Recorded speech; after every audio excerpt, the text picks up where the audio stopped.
What's up, everybody? Welcome to the Disc Golf Nerd Plastic Podcast, episode 16. I may forget to give the episode numbers going forward with this thing, and so maybe it'd be better if I just date stamped them, but I'll try to do both if I can. It's Thursday, September 22nd, 2016. So the Disc Golf Pro Tour has wrapped up. The tour finale was just took place in Vermont, and yeah, really interesting stuff. I watched as much of the live stuff as I could, kind of working around my work schedule and that sort of thing. And yeah, I mean, great coverage, exciting golf for sure. Definitely some stuff to talk about that all went down there, but.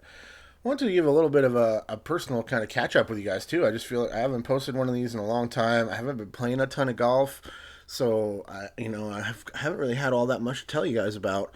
Nothing too crazy has been going on. I could have tried to jump in and post something along with this whole excuse me, this whole Bradley Williams PDGA suspension, Paul Macbeth thing, but it's just everybody on the internet's talking about this thing, and I'm over it.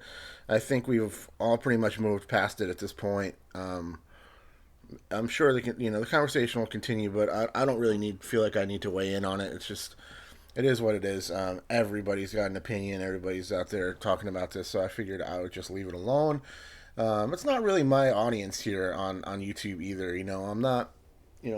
I focus my videos, especially my beginner tip videos and stuff, obviously towards newer players, beginners. All my content really has newer players in mind because that was kind of how I figured I could be most helpful to the sport that I love is to help out people that are just starting out. I'm not at a level where I'm going to be like, hey, this is what you need to do to be a solid tournament player. Like, no, that's not. You don't learn that from me. You don't come here for that. There's even now, like people ask me, stuff about throwing and stuff, and I know the basics. Like I know how to throw. I could teach you some basic stuff, but at the same time, you guys can watch so much footage of Will Schusterick's driving clinic videos. I always recommend. They're just amazing. Will's power and backhand throwing is just ridiculous. And then so yeah, um, my content's always kind of focused towards beginners anyway, so I don't think any of them really care about this whole Bradley Williams thing. It's kind of a true disc golf geek, disc golf nerds out there that are really into it and fans of the sport, like me. Like I follow disc golf 100% like I would if I was an NFL fan or something. Disc golf is my sport.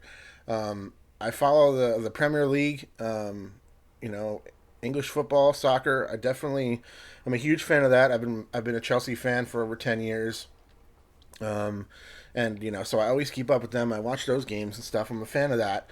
I like the UFC and MMA in general, but generally the UFC. I don't really ever get into the other organizations so much. I'm just kind of a creature of habit, and that's part of why I like the Premier League as well. Is that I like the way it sounds as much as watching it. So like I like the British commentary. I like the atmosphere in the stadiums when I'm watching it. And it's the same thing with the UFC. Like I'm used to their style of broadcasting, and that all plays into why I like to watch it.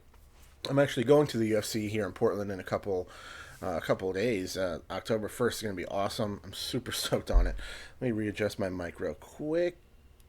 But yeah, it's gonna be cool. But other than that, really, like I'm not a football fan, baseball, basketball. I don't follow any of that stuff. Disc golf is my sport, So um, I'm a big geek like that, and I'm kind of into those kind of things of what's going on with the players and stuff. Admittedly, I'm more into like the plastic side of things. I like the plastic. I like the new releases that are coming out. That's kind of more my. I'm almost like a collector, like a toy collector of discs. The difference between me and other disc collectors is that I don't really hold on to a lot of plastic, but I like to trade and like work on my throwing stock. Maybe someday I'll do a quick video and just show you guys my entire throwing stock, all the stuff I hold on to. It's not that much stuff. The average disc golfer has a couple of boxes or a couple of bins or something in the garage. I have a small storage unit, the one I showed you guys how to make here on my channel. PVC storage rack. I've changed that around a little bit onto a different rack. I kind of altered it slightly, and I have my actual throwing stock on there, including my backups and molds that I'm currently bagging. And then I have a few other discs that I just can't really get rid of. They're just a little bit too sentimental. Other than that, I'm cycling things in and out. And a lot of that is because I need to in order to continue this project, keep the ball rolling, and get the reviews out there and all that. So, what is going on with me plastic wise? Right now, pretty close to done testing the Discraft first run Thrasher. Initial testing has shown that thing straight up bombs. I'm pretty sure it's going to go straight in my bag once I'm done testing it, and it crushes. It's a really nice kind of.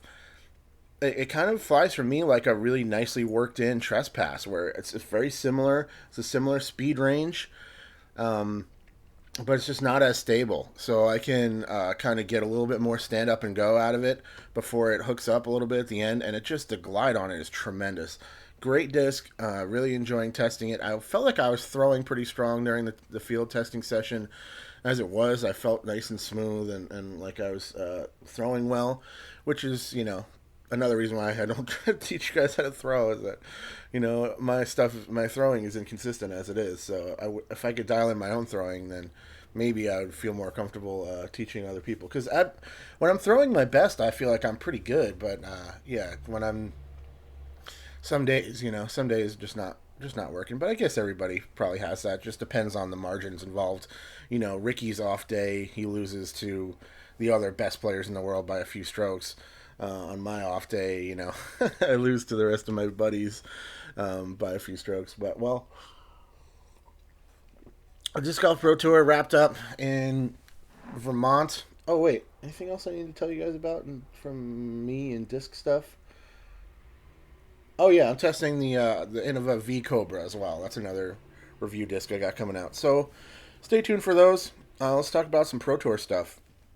It took place in Vermont. The finale, also the final event, which was the Green Mountain Championships. Spoiler alert! Definitely gonna be talking about results in this podcast. So if you don't want to know any of that for whatever reason, stop now.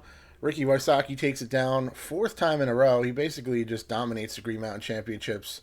It never looked like anybody else really even had much of a chance. He came out and shot a couple of really hot rounds and then closed the show on the final day in the morning on Saturday and just shut it down. Nobody really had much of a chance. When it was all said and done, I mean, he crushed the lead card on the final day. Like, none of those guys were anywhere near him. And he had a lead going in. Anyway, so yeah, there was no catching up to Ricky. So congrats to Ricky for taking down the Green Mountain. I would really love to get out to this event. It's definitely on my disc golf, like little disc golf bucket list type thing. There's a few places that I know of in the country that I really, really want to get to check out. I really want to go check out the event in Utah that everybody really likes, the kind of like ski resort mountain event. That looks really awesome. There's an equivalent style event here in Oregon at Ski Bowl Mount Hood, but I didn't play it this year. It was a little bit expensive and just a little bit tight. I think I had a gig or a festival or something I was playing with my band that weekend. Anyway, so yeah, and there's a few events out there that I would really like to go to. I really really want to get out to the Vibram to Maple Hill one of these years. I'm hoping in the next 5 years I can make a trip out there, and honestly, maybe play it, maybe not. Maybe just go out there with enough time to play a couple of practice rounds out there and just to experience the course before the event, and then just spectate. I don't even know if I would definitely, I would love to just follow lead card every day, and then hang out at night and with the games and all that. It just looks awesome. So I'd love to get out there for that, and then Green Mountain, Sandy Point Resort in Wisconsin is another one that I would really like to check out. I saw Terry on a Disc Golf Guy video blog a long time ago, kind of give the rundown of the facilities there and the lake and the cabins and all the private golf that's there and the pro shop and all that kind of stuff. Looks amazing. I'd love to get there. But yeah, the Green Mountain is way up on the list as well. Just looks like a phenomenal place to go and just hang out. I would love to see Vermont. I'm from the East Coast, but I'm from New York and Long Island, New York, so it's not really anywhere near, northern like that. I would love to get up there and check it out. I've spent some time up in the Northeast to some degree, not really that far up, but it's beautiful up there in late summer and early fall and stuff. It's an interesting place. So yeah, I would love to get out to the Green Mountain. It looks amazing. Ricky crushed it. The courses looked really great. Um, Super clean, like very very different. Both very challenging. Lots of length, lots of technical shots. Looked like a really great place to contest some disc golf with the best players in the world were out there, and it was amazing. Smashbox crushed it. Their coverage, it's been really cool.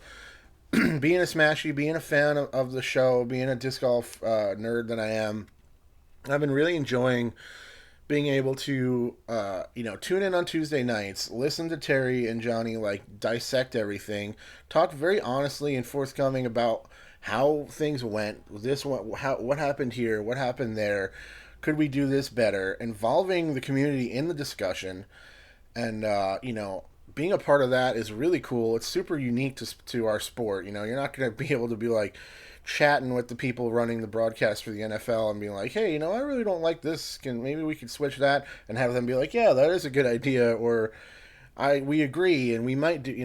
That's very cool, and it's one of those things about disc golf where I kind of like the size that we're at now. I don't begrudge our athletes having the opportunity to make like a serious living at disc golf, and the sport needs to grow to really have that be the case. I think it's starting to get there for some of our guys. Obviously, a few of them are doing quite well, where they're comfortable at least, and but at the same time, I do really kind of like the where we're at right now, because it's tight knit, but it's also professional. Like everybody kind of knows each other, and there's a really strong community sense to it. And if it really got blown up and was a really big sport, I think you would lose some of that character. And which is it is what it is. It's gonna get there eventually. It's just a matter of when. But as for right now, it's just a really interesting time to be a disc golf fan, to tune in to Smashbox on Tuesday nights, hang out with the whole chat board, talk to the guys, have them dissect everything, and be a part of the discussion, and then also see them talk about the next event, and then watch that, and what did they improve on, and this is new and that's different. They brought in this commentator. Robert McCall's been doing a fantastic job on the mic. Definitely go on the record saying that. I've tried to let him know on various on the chat boards and stuff that just super natural on the mic, very smooth. Like it just has a real aptitude for it, and I think he's working out super well. I would not be surprised at all to see him involved a lot more next season with them. And it's just great to see Smashbox kind of grow, get better every event, and to kind of in some small way be a part of that community, pushing it forward. I've done a few giveaways just for fun on the show and that sort of thing.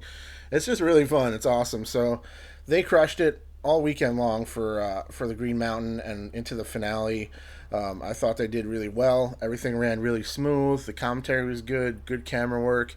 Everything was good. I basically watched a lot of the live coverage for most of the events on the Pro Tour. I watched a whole bunch of it.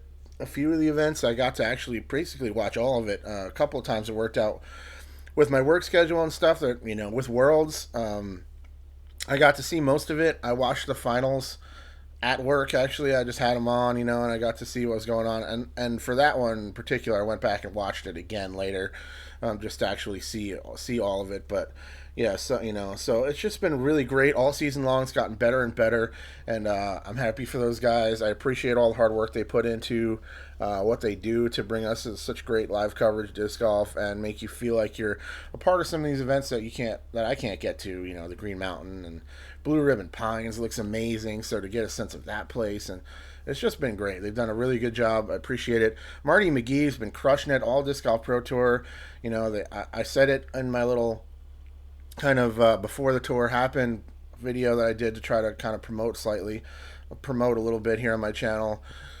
I think it's a total power move to go with Smashbox and Marty. I think they're the strongest, most consistent in what they do. There's lots of great coverage out there. I've talked about them here on the channel. I'm a fan of basically all of them. But something about Marty's style, just super crisp, high quality video, super crisp audio. Like if you watch it on your computer or some device that has headphones, put on some nice headphones that you really get the audio feel of the course. You know, the ambient sound, the chains, all that stuff.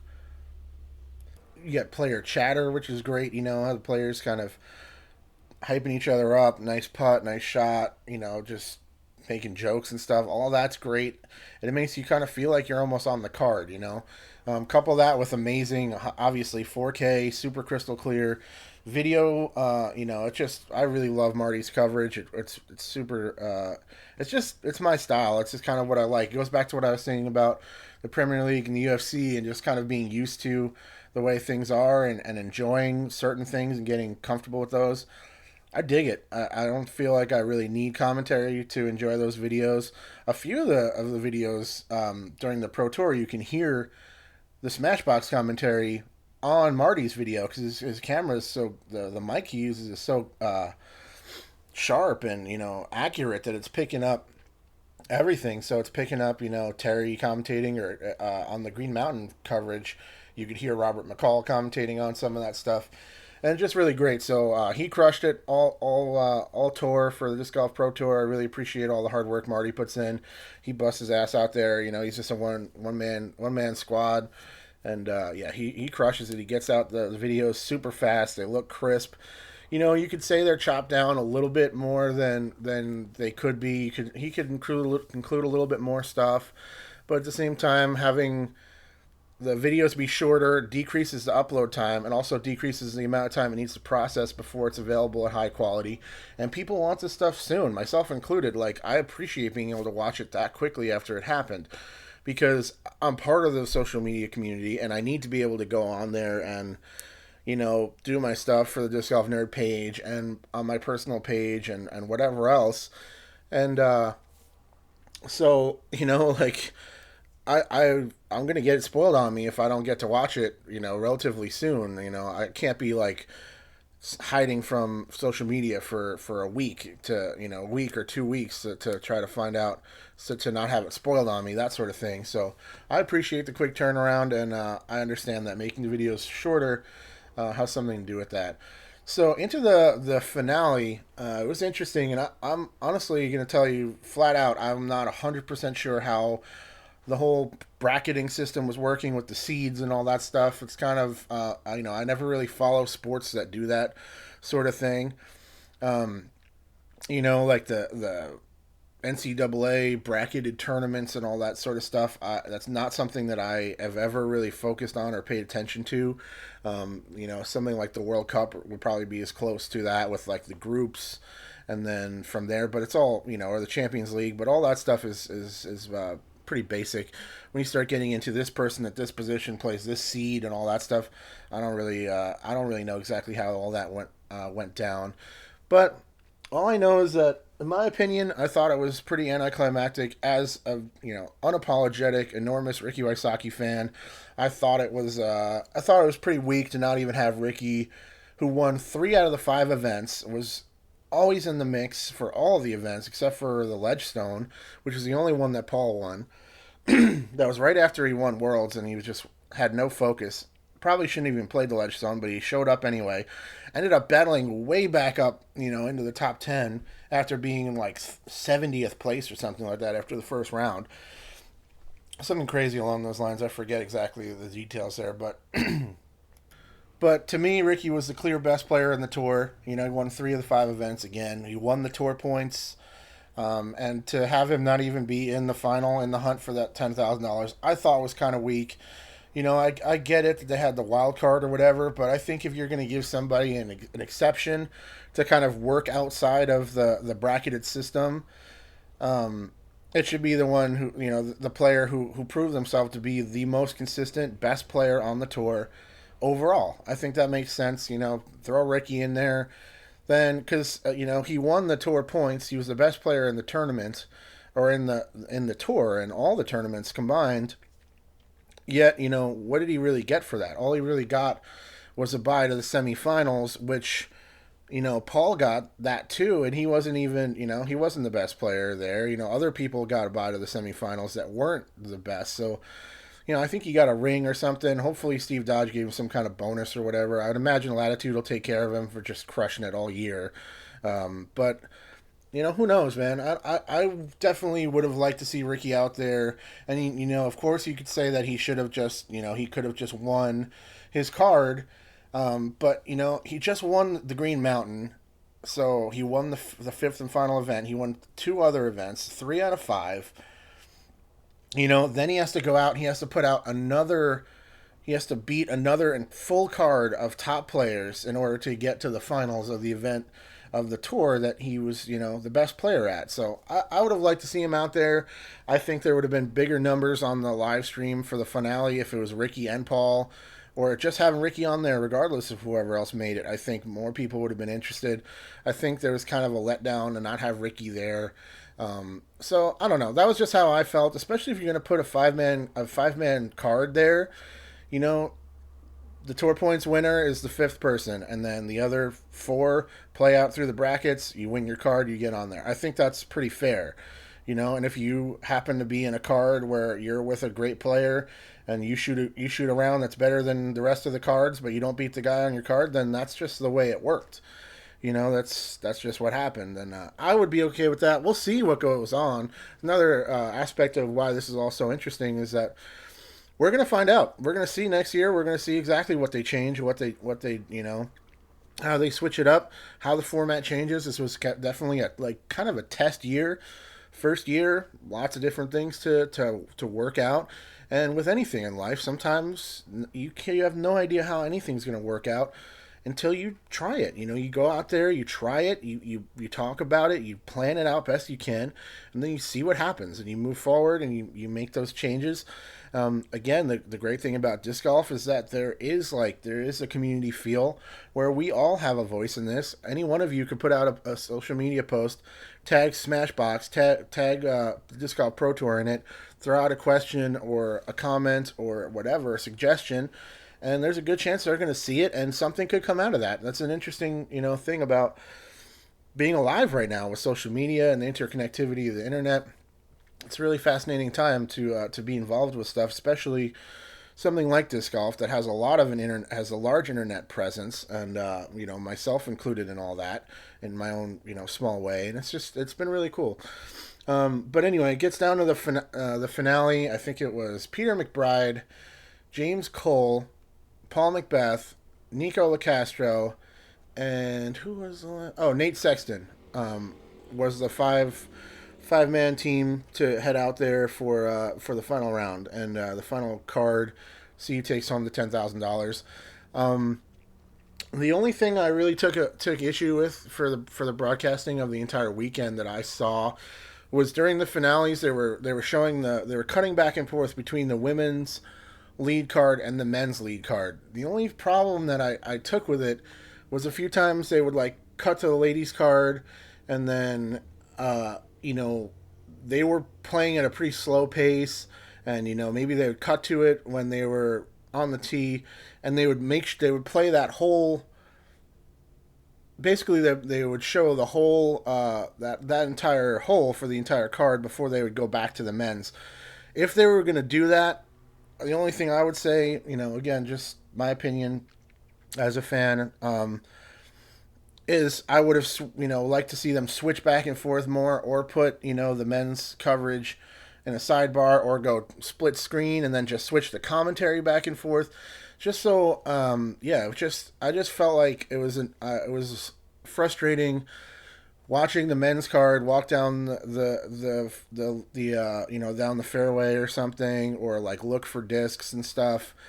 Or the ladies' card, at one point they were looking for a disc in the bushes and stuff, and we're like, okay, there's action going on the men's card for 10 grand right now, and we're watching, Val look for a disc in the bushes. You know what I mean? So I would have liked a little bit more cutting back and forth, and honestly, if I'm being perfectly honest, I would probably have preferred they just showed all of one and all of the other. If they have two camera crews, I'm sure, it probably goes back to Johnny not being able to control it if he does this, but maybe in the future it can be the kind of thing where they just have two feeds. There's a women's live feed and a men's live feed. If you have the cameras and the commentators to switch that way, I'm not sure, again, how that would work with Johnny on Johnny's end, on the controls. There might have to be another person running that feed, like Johnny is running both of the feeds. But I just felt like I couldn't get into the flow, into the rhythm, and I never really got sucked into the drama of the round because I just kept losing track of where everything was because of the jumping back and forth. I understand why they wanted to try to show both, the men's open, the women's open. I get it. But that was just my 2 cents on the whole thing. I think it felt a little bit disjointed, and I had a little bit of trouble really getting invested in either of the cards because of the kind of jumping back and forth. That's just what I thought was the only real meaningful criticism I could level at the broadcast and at the event in general. Other than that, it was all good. Basically, Paul took it down as you'd expect him to. All he's got, you put Paul there. He said you beat this card for one round and you win. I mean, you'd have to be crazy not to think he has a real good chance of doing that. Nico made it interesting for a little while, but I never even considered that Nico was actually going to get up above Paul and beat him for that round. It just didn't seem like it was ever going to be what happened, and I don't know. Maybe it's just from experience and stuff. I just thought it was almost like by the time I saw that Ricky wasn't there, Paul was. After a couple of holes, I was just like, there's no way Paul's not taking this down. Like it just seemed really obvious that Paul was going to go all the way. He did. He is donating that money to his cousin that just got into some type of motor vehicle accident. I'm not exactly sure. He fell out of a truck or something along those lines. And he's been, he vowed to donate the rest of his winnings for this year to his cousin's medical bills and stuff. So that 10 grand will go a long way there. Unfortunately, not long enough because of the kind of sad state of our, you know, medical care in this country and the whole system with it. But that's that's a whole different topic for a whole different podcast. But yeah, congrats to Paul. Again, it leaves a little bit of a sour taste in my mouth that he's considered to be the Disc Golf Pro Tour champion, and he won the 10 grand because clearly Ricky was better than Paul at pretty much all the Pro Tour events. Besides, I think Ledgestone was the only one Paul won, correct? And then Bradley won Vibram, and Ricky won the rest of them. So, I don't know. What are you going to do? I don't think it hurt Rick too much. I'm sure he was frustrated to not even be in the finals. Because he wants to win everything. He's a fierce competitor, but still a world champ. He's still the tour champion in my eyes. Just being the best player, hands down, proven to be the best player at the tournament and at the for the entire tour, and at most of the tournaments included in the tour. So yeah, all around, I think it's been really successful. I think the Disc Golf Pro Tour has done well. I like a lot of the things that they did. I don't have a lot of meaningful criticism for the way the whole thing went down. The whole PDGA unsanctioning and where that all goes is really it's really up to them. They're the ones running this thing. I'm just a fan watching from the outside, and I don't really think I have much of an opinion there. If Steve feels like he would rather just kind of do this thing on his own and doesn't see enough benefit in what the PDGA brings to the table, then that's on him, and that's his decision to do that with his own tour.